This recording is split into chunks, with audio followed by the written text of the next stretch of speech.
네, 세계 경제를 한눈에 바라보는 글로벌 경제 한상헌 아나운서와 함께하겠습니다. 어서 오십시오. 안녕하십니까. 네, 오늘 주제는요. 네, 먼저 제가 준비한 화면을 먼저 만나보시죠. 네. 이곳은 대서양에 위치한 파로 제도입니다. 이곳 주민들은 혹독한 겨울에 대비해서 거두 고래를 잡아 식량으로 비축해두는데요. 이렇게 사냥된 고래가 연간 800마리 정도라고 합니다. 수백 년 된 마을 전통이지만 핏빛 바다가 된 모습이 다소 충격적이죠. 네, 현재 판매를 목적으로 포경을 하고 있는 나라는 아이슬란드와 노르웨이인데요. 최근 일본도 식용을 위한 고래잡이를 재개하겠다고 밝혀서 논란이 일고 있습니다. 지난 26일 일본 정부가 국제포경위원회 IWC 탈퇴를 공식 선언했습니다. 국제포경위원회는 상업적인 목적으로 고래를 잡는 걸 규제하는 기구인데요.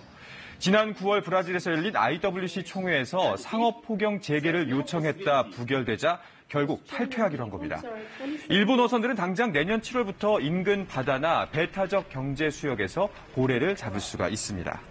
그런데 일본이 30년 만에 다시 고래잡이에 나서겠다고 하는 배경은 어디 있을까요? 네, 일단 일본 정부는 이번 결정의 명분으로 문화를 내세웠습니다. 오랜 기간 고래를 이용하는 문화와 생활을 해왔다고 강조했는데요. 관방장관의 인터뷰 직접 들어보시죠. クジラ資源の持続的利用の立場と保護の立場の共存が不可能である。このことを改めて明らかとなり、今回の決断に至りました。 네, 스가 장관은 고래 개체수가 충분히 회복됐다는 점을 그 근거로 들었는데요. 그러면서 이번 결정이 지역사회에 활기를 불어넣을 것이라고 설명했습니다.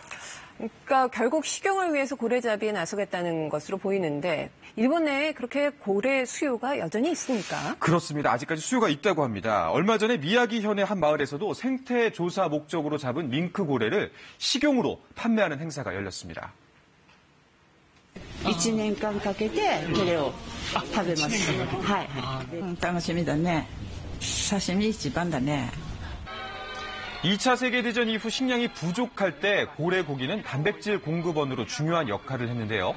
1960년대엔 학교 급식에 나올 정도로 고래 고기가 인기였습니다. 하지만 1988년 상업 포경을 중단하면서 소비도 급감해 지난해 연간 소비량은 3,000톤 규모입니다. 일본은 그동안 연구를 목적으로 고래를 계속 잡아왔습니다. 시중에 유통된 고래 고기는 모두 이런 방식으로 잡은 걸 식용으로 가공했거나 혼액된 경우입니다. 일본은 올해도 남극해에서 밍크고래 300여 마리를 포획했는데요. 이 가운데는 새끼고래 50여 마리와 임신한 암컷 120여 마리가 포함되어 있었습니다. 일본 내에서는 일부 마을에서 전통적으로 주민들이 고래를 잡는 그런 이야기가 있던데요. 그렇습니다. 그 일본 와카야마현에 위치한 다이지 마을 이야기인데요. 영화나 다큐멘터리에서도 많이 소개됐을 정도입니다. 매년 9월부터 이듬해 봄까지 대규모 돌고래 사냥이 이뤄집니다. 어부들이 들쇠고래 수십 마리를 좁은 곳으로 몰아넣습니다. 작사를 던져서 고래 등에 꽂기도 하는데요. 이렇게 잡힌 고래는 동물원 수족관에 팔리거나 식용으로 쓰이는데요. 매년 1,000마리 이상이 희생되는 것으로 추정이 됩니다. People are so proud of their history. They are so, that's their identity, the town, and that's something that they inherited from their ancestors. It's so important for them. 다이지 마을 측은 돌고래 사냥이 생계 유지 수단이자 전통이라면서 앞으로도 계속하겠다는 입장을 고수하고 있습니다. 그렇다면 이 상업 포경 재개에 대한 일본 내 반응은 어떻습니까? 일본 내 여론도 엇갈리고 있습니다. 우선 포경 관련 업계와 음식점, 시장 상인들은 위축된 내수 경기가 되살아날 수 있는 기회라면서 이번 결정을 반겼습니다. 喜ばしいことですよね。カキズグはね、こちら今までこれない30年間取ってないんだからね。 한편 마이니치 신문은 과거 상업 포경이 활발했던 야마구치현과 와카야마현이 최대 수혜자라고 전했는데요. 이 두 지역은 각각 아베 총리 그리고 니카이 자민당 간사장의 지역구입니다. 네, 반대하는 쪽의 의견은 어떻습니까? 일본의 야당 측에서는요, 일본이 고립을 자초하고 있다고 주장을 했습니다. 국제사회의 동의를 구할 수 없을 것이라고 비판도 했습니다. 역시 일부 시민들도 반대 목소리를 냈습니다. 食べなくても他のものがたくさんあるから無理して食べることはないけど、クジラの自体がね、もう調査の結果ね、増えてるっていうことをやっぱり国際的にちゃんと言わないとね。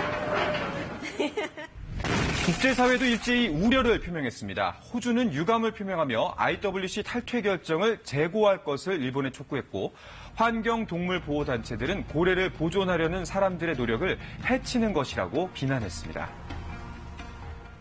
A nation that's very dependent on fisheries, and so there's some schools of thought that this could be the thin end of the wedge, that they don't want to have, perhaps tuna would be next.